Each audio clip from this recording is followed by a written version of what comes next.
I'm very glad to hear that in the coming future you're going to deal with impact investment at the EIB, because really impact investment, we're talking about a revolution. I'll give you the bottom line of this whole presentation first, and then we go along it. We're going to move from financial investment to impact. In this revolution, we're going to move from philanthropy, from old school philanthropy, to social investment. And it's all about improving people's lives. You see, why do we need a revolution?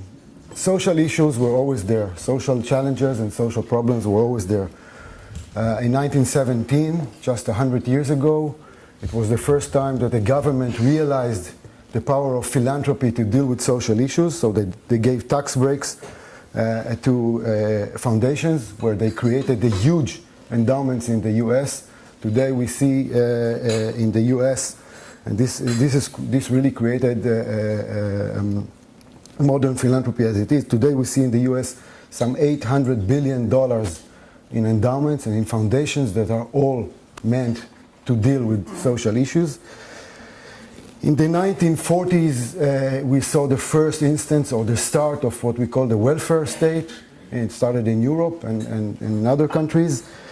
So we see 100 years of government and philanthropy trying to deal with social issues, but we see that social issues not only exist, but even we have more challenges, and the gap the gap grows. In the last years, we see that quality of life is really going up. We see GDP per capita in Western countries going up, but we don't see the divide between the rich and the poor closing. We see it actually growing. So inequality, if we want to refer to the topic of today's presentation, inequality is really growing and causing a large feeling of frustration and unfairness among citizens of countries. And we see that governments do not have not the cash and not the breath anymore to deal with the social issues. And they're not very effective, actually, in dealing with social issues. In a survey that took place a long couple of months in many countries among civil servants, 9 out of 10 said that government is ineffective in dealing with social issues. On one hand. On the other hand, if we look at philanthropy, we see that in times of distress, take 2008 for example, philanthropy is the first one to disappear and the last one to come back, right? Because philanthropy is always very, very personal, and it's according to what people are thinking about their own economic situation. And one other challenge of philanthropy is really that philanthropy is for short terms. So a philanthropic funder gives his money to a third sector organization, to an NGO, and they tell him, I can fund you for 1 year, 2 years, or 3 years. And then, since there are no really clear measurements in the social sector, the sanity check will be if you find somebody else to fund you after 3 years. So we are looking at a challenge: how can we do better in resolving social issues? And we need some other solution. We need a revolution. And this is exactly where we introduce impact investment into the picture. We need investors that will take us to the next level. If we can introduce investors into this social field, then we have unlocked a huge pool of capital. Another survey that I can mention among millennials, young investors, they just made an exit on high tech, for example. 45% of them say that they really care about their investors to do, and in their investments, to do good and not only do well for themselves. So we have really the environment for impact investment in it, and we need to find ways to encourage young social entrepreneurs to enter into the field of social issues and do innovation there. So you see, if, for example, you have 3 kids sitting in their parents' garage and thinking whether they should do something in a high tech, and then go through the whole very established venture capital route, or if they can do something for the benefit of the population or the benefit of the world, to improve people's lives, as I said, and then they don't really know where they get funding from, they will opt into the first option. So we need to encourage them, we need to find ways to bring entrepreneurs, young entrepreneurs, social entrepreneurs into this world. We need to give investors incentive to invest in social issues, the same way we did in venture capital. Israel, I come from Israel, you know. Israel is the second one in the world in venture capital. It's the first in the world in number of scientists and technicians and PhD per 1,000 people. And the situation in '93 was the same. We wanted to find the right incentive to get people to invest in the high-tech sector. And since then, you see what happened in the high-tech sector in Israel. I have the feeling that we are just in the same point in time.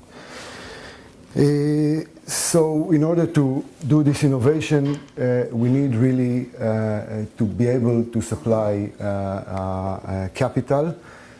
So we have it from the supply side and from the demand side. From the demand side, you see that governments are short in money, ineffective in dealing with social issues, same for philanthropy. And from the supply side, you see the new generation of investors that want to do good, not only do well.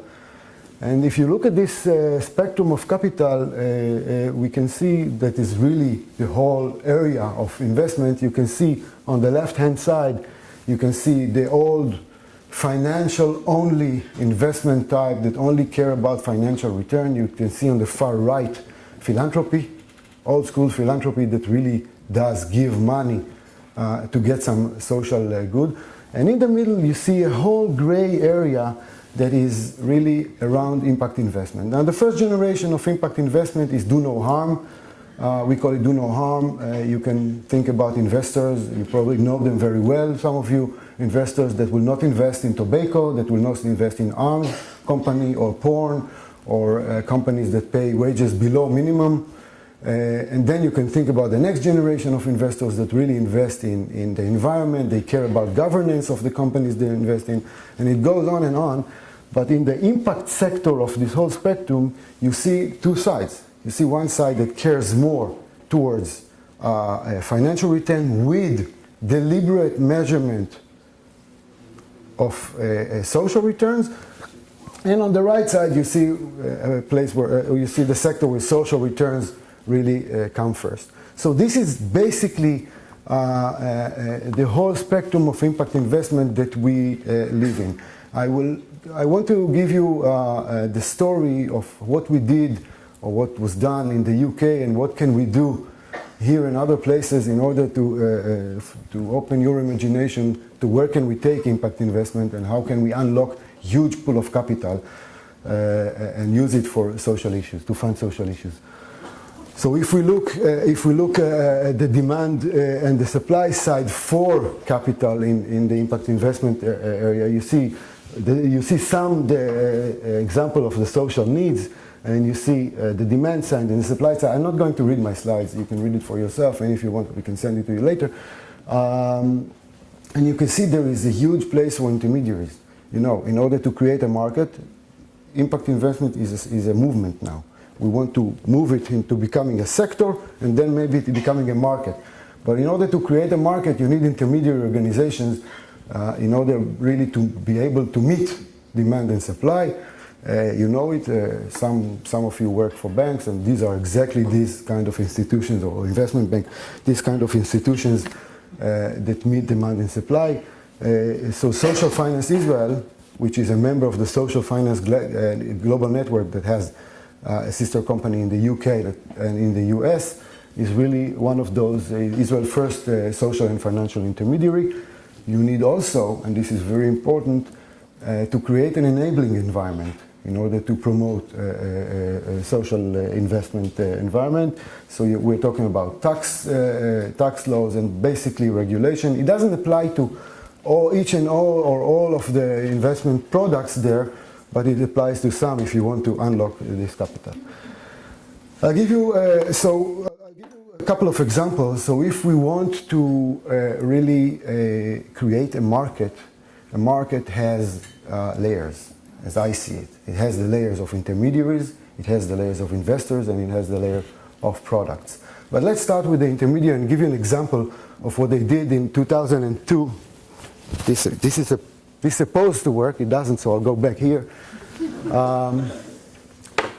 What they did in 2002, they established Bridges Ventures Fund in the UK.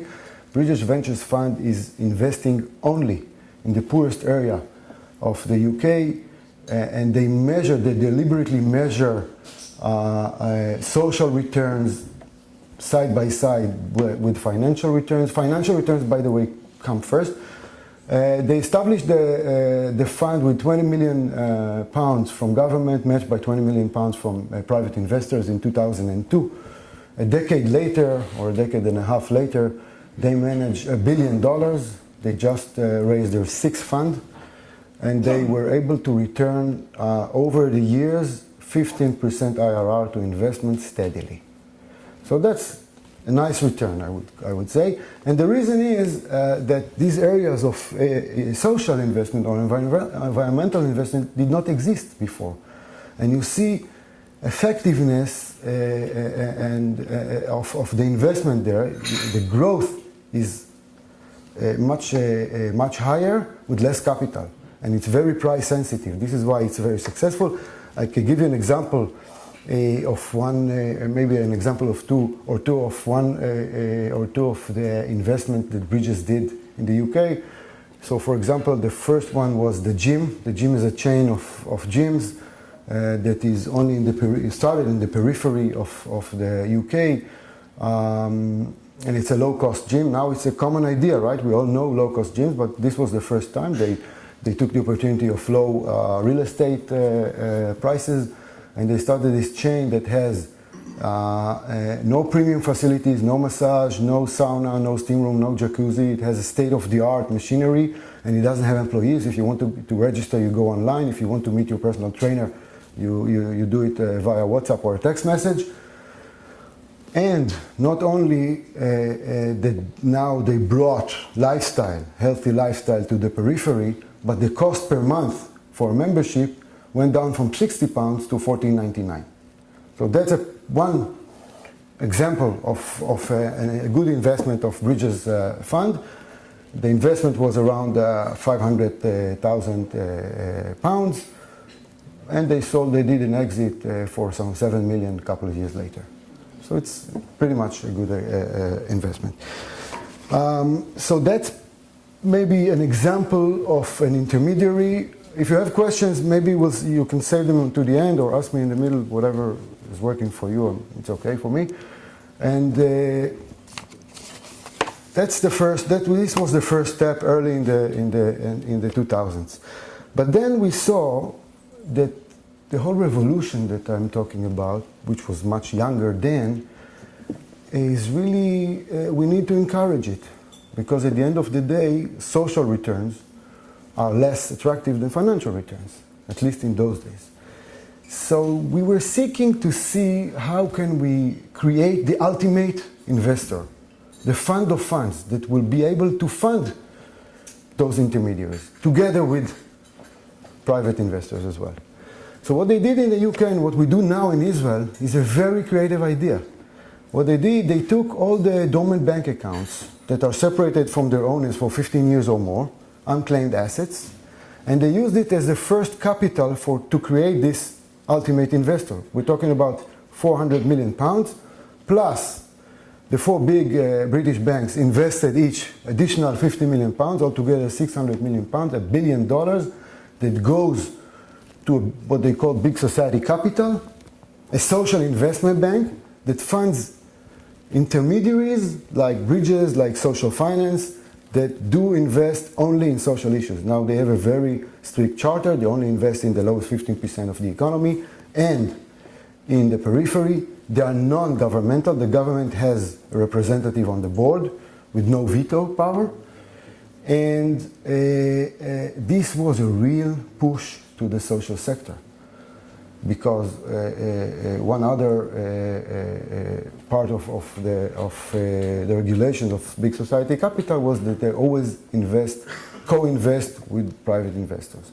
So here we see that in one day we injected $2 billion into the social market or into the social field to deal with social issues. And this was the catalyst that this field needed.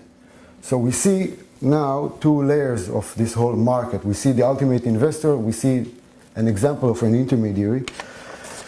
And this is the way big society capital works, with dormant accounts and banks, all the way to individuals and communities, basically to improve people's lives, as I said at the very beginning. And now I want to focus the main part of my talk this afternoon on one of the very exciting, or the major step in this revolution, and this is one of the very exciting products, which is called a social impact bond. A social impact bond. For those of you who come from the financial industry, I need to say at the very beginning, it's not a bond the way you know bonds. It doesn't have a coupon, it doesn't have face value. Let's see what it is. So I'll give you the structure first, and then we'll give some examples, and maybe we dive in details into one of the most exciting case studies that exist in social impact bonds today in the world. But let's see how it works first. So what are we trying to do? We are trying to connect investors, not philanthropists, and social issues. But investors seek return. Social issues usually are not able to generate profit or any return. So how do you bridge the gap? How do you connect them? How do you put them together? How do you tie social performance with financial return? This is exactly where a social impact bond comes into play. The way it works, you raise money from investors, you use it to fund intervention in some very specific social field. It can be homelessness, it can be prisoner recidivism, it can be foster parentage, it can be dealing with youth at risk, it can be reducing the prevalence of type 2 diabetes, any social problem which is measurable. Then at the end of the intervention, you measure the results. If you are able to hit a predefined target, to stand to a predefined target that was predefined by the government or the beneficiary organization, which is usually the government, or do better, then the government pays back investors their money, plus a sliding rate of return that goes all the way from 2% to 13%. What is the government's ability to pay back investors based on? Do you have any idea?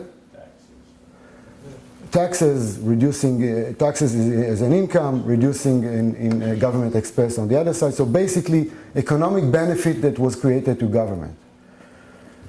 So that's really the essence of a social impact bond. We're talking about a product that is a pay-for-success product. What does it mean? It means that you go to the government and tell them, listen, I will fund this intervention with investors' money. And you only pay for success. Now, as you heard, I spent 12 years in the Ministry of Finance. And when I was in the Ministry of Finance, one thing that really bothered us is the government put out contracts, then they pay the money, and they hope that they can get what they wanted to get. By the way, not always they know what they want to get.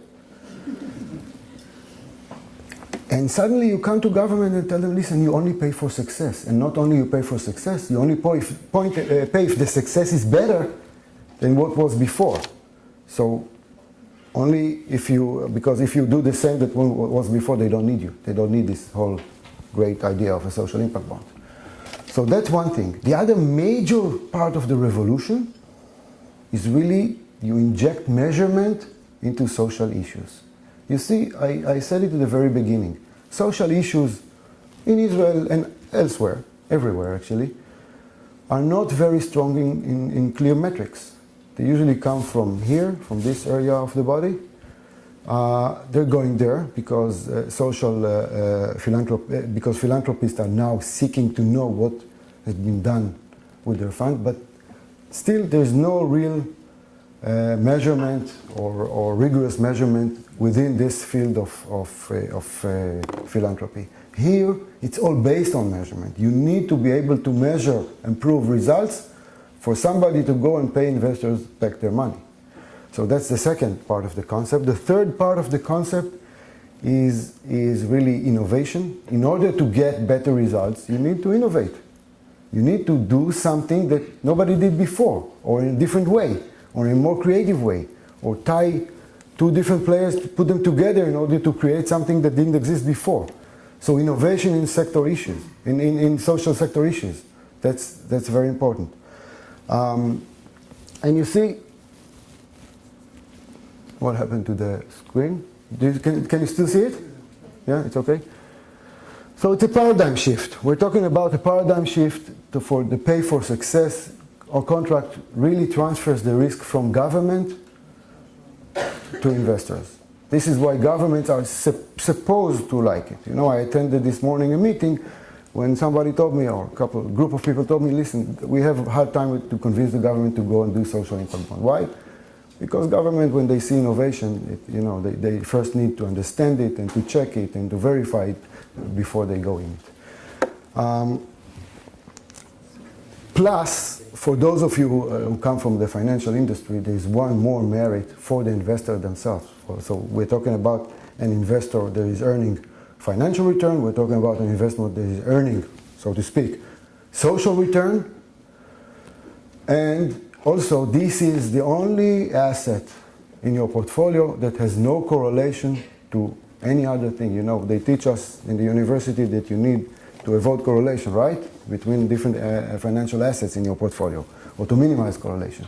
So this doesn't have correlation to capital markets, to interest rates, to currency rates, etc. So when this becomes an asset class, 3 years down the road, 5 years down the road, this is what we're going to see. So to summarize this, maybe this part talking about social impact bonds, and this is really what we're trying to do. We're trying to move from philanthropy to social investment. 3 or 4 years ago, $46 trillion of financial markets signed into the UN initiative of principles of responsible investment. If we can only use 1 or 2% of this to go into the social market, then we have $1 trillion in. So this is what we're trying to do, to create the market for social investment. We move from support to reward. We reward for success rather than support and pray that we get what we wanted to get. We move from outcomes, from inputs and outputs to outcomes, or even I will take it one step further, to results. There is a difference between results and outcomes. And maybe most importantly, as we'll see in the example that I'm going to show you now, we move from treatment to prevention. Benjamin Franklin once said that a gram of prevention weighs like a kilogram of treatment, which is true. We'll see it in the example that I'm going to use. What happened since 2010, where the first social impact bond was launched in the UK, so it's a relatively young mechanism. We see it like mushrooms after the rain. We have now 60 different social impact bonds in the world and growing. We have like 100 in development in the various countries. The leading country is still the UK, but it's very common in the US. They're working on quite a couple of them. Very interesting projects, by the way. We have done some revolutionary social impact bonds, actually 2, and we're working on the 3rd one now in Israel. And I can tell you that people in Luxembourg are looking at the opportunity or the feasibility to do a social impact bond around the areas of employment here in this country. So it's growing and will grow.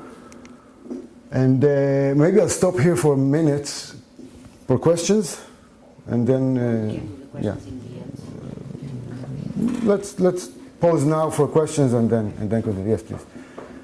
From the description you made of the social impact bond, it seems to me that the crucial element is measurement. Right.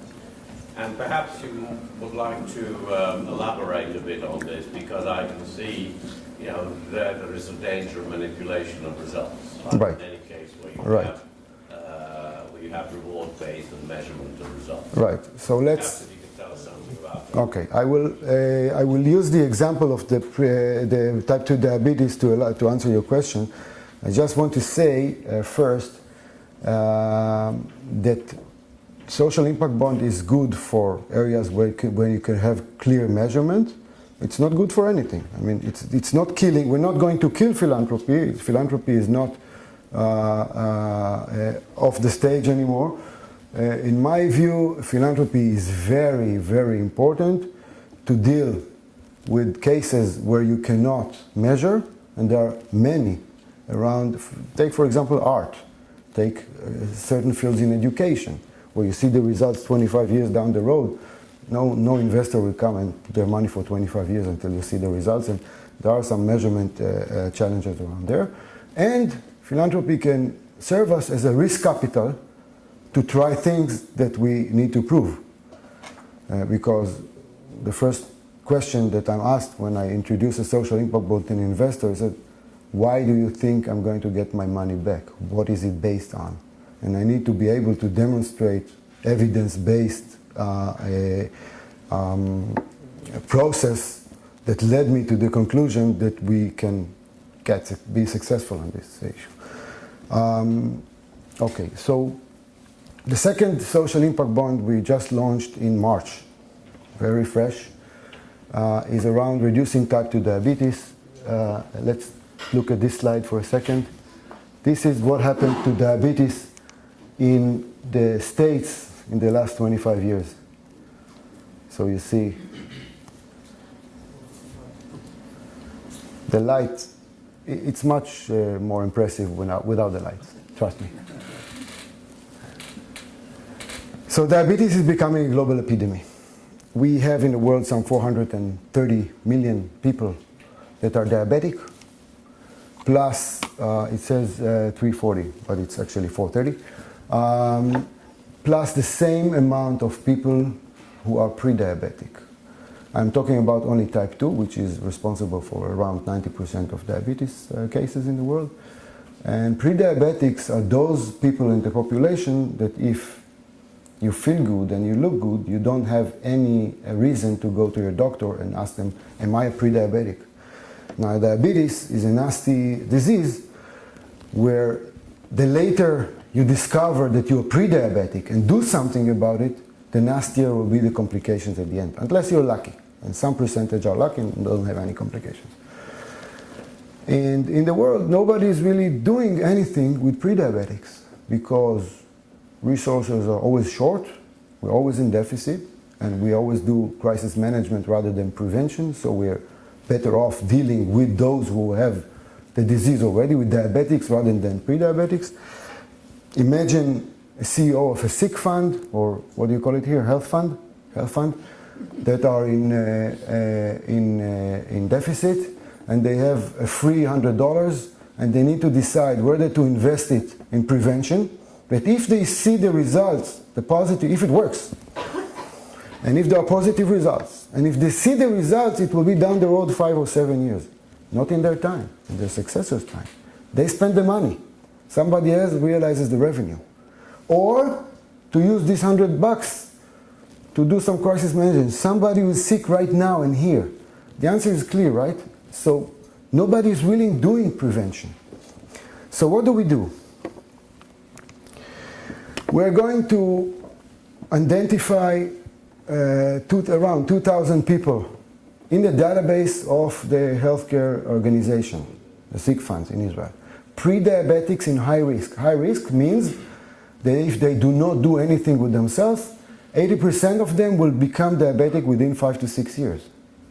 And we're going to work with them in a very intensive treatment program, which is not very new. The concepts are known to all of you. It's around lifestyle, it's around nutrition, it's around physical activity. It's a lot of work on motivation and psychology because, you know, we all try to do our diets. It doesn't always succeed, right? And we're able to use technology such as those wearable devices that the same way that they transfer the data to our smartphones, they can transfer the data to the cloud. And in the cloud sits Yaron and calls you in the evening and says, You were supposed to walk 20 minutes around the block this afternoon, but you were very busy listening to lectures. So how about I send you a coach to walk with you tomorrow? So we can work on compliance and adherence. This is very intensive. First year, second year, lighter intervention. And then we measure the results between those 2,000 and 2,000 similar pre-diabetics in high risk of a control group. And we see what happens to those two groups over 5 years. Our estimate is that we can reduce the risk of diabetes by 50% in year 5. So if we reduce the risk of diabetes meaning that 70% of the control group will become diabetic between 60 and 80, and half of those will become diabetic in the intervention group. So if we're able to reduce 50% of diabetes, what do we generate? We generate a lot of savings. We generate a lot of savings in 4 different angles. First and foremost, and most important, to the participant and their family. They did not become diabetic. Secondly, to what we call the GDP, because of loss of working days, loss of productivity. People who are out of the labor force constantly will not get back because they're disabled by now. But 2 more. Cashable savings. 1, most important, to the healthcare organization that really funds procedures, hospitalization days, drugs, etc. And secondly, to Social Security. Social Security, and I know there is somebody in the audience from Social Security. Social Security in Israel, if you become disabled, you go through a committee, and then they pay you disabled allowance, month in, month out for the rest of your life. It's a huge amount of money. If we are able to save it, then this is cashable saving. So what we did here, and I wanted to look at this slide, what we did here, we were able to bring 2 organs of the same government to the table using a social impact bond that they did not even imagine that they're responsible for the same issue, that they can cooperate in order to resolve it. One is what we call the HMOs, health management organizations, and the other one is Social Security, National Insurance Institute, it's called in Israel. National Insurance Institute is a passive organization. They pay allowances, they pay disabled allowances. Now we came to them and we told them the following. If you will pay for successful results, a part of what you save, and you will pay for successful results, a part of what you save, we can create a rich enough program to generate those savings. And this was the revolution, to bring 2 organs of the same government. They didn't know that we can work together on the same issue, to the same table, to sign agreements of how much they will pay for each successful results. Of course, one very important part of the negotiation with the government was this one. I can use this one over here, the independent assessment. In order to be able to pay investors, somebody has to say, were you able to stand up to the goals or not? And we wanted it to be an external assessor. The government says, we will tell you if you stood up to the goals, and if you met the goals, we'll pay you. I told them, listen, this will not work with investors. They need to trust somebody. Then they go, you don't trust the government? Some questions in life are better left unanswered. And in the end, they agreed that this is the right thing to do in order to prove to the outside world, let's call it, that you need an independent assessment. Just to give you the sense of complexity, it took us 3 years. This is a partial list of all the entities we had to negotiate with. So you see 2 HMOs on the left side, you see Social Security in the middle, you see the Ministry of Healthcare and the Ministry of Finance. Okay, and then you see the different positions. Now, in red are only those who had to agree, for those that come from the statistical fields in the audience, only those who had to agree on measurement. On what is the measurement and research annex. Because, for example, let's take the following example. In order to measure a blood test, you need to fast, not to eat 8 hours before, right? Now, what happens if you didn't eat 6 hours before, or 5? What happens if you started smoking along these 5 years, or quit smoking, or started to take psychiatric medications, or maybe you switch an HMO to one of those that are 4 in Israel who are not here, or died, unfortunately. So to agree on the measurement protocol and to get the agreement of the chief physician of 4 different organizations within government, believe me, Jesus walking on water is less of a miracle than that. But we agreed. And to answer specifically the question, when you come to government and tell them, listen, pay me for success, they said, okay, let's define what's a success. And they sit down and they think hard, and it's a very, very productive process for all of them, for the economy first, that they think, what do they really want to get? And once they focus on what they want to get, they think, how do we measure it? And how do we avoid exactly this kind of manipulations in order to keep it very, very clear and very, very straight? So for example, here we have a control group and we have an intervention group. We are not allowed to call the participants for the annual checkup because they didn't want us to, they were afraid that we'll only choose the ones who participated in all the meetings with the case managers, etc. No, we're not allowed to do that, and they're very, very sensitive to what they call cherry picking. That nobody is able to do cherry picking and pick only the ones who will generate positive returns. And there is a whole big conversation behind the scenes about the right measurement method, where it should be RCT, PSM, historical data, etc. It's going along. Since measurement is key to this whole issue, it gets a lot of attention. So this is what I mentioned earlier. But this one is in the UK measurement system. If we're talking about measurement, we spoke in kilograms. Yaron stays behind. Thank you very much. Thank you.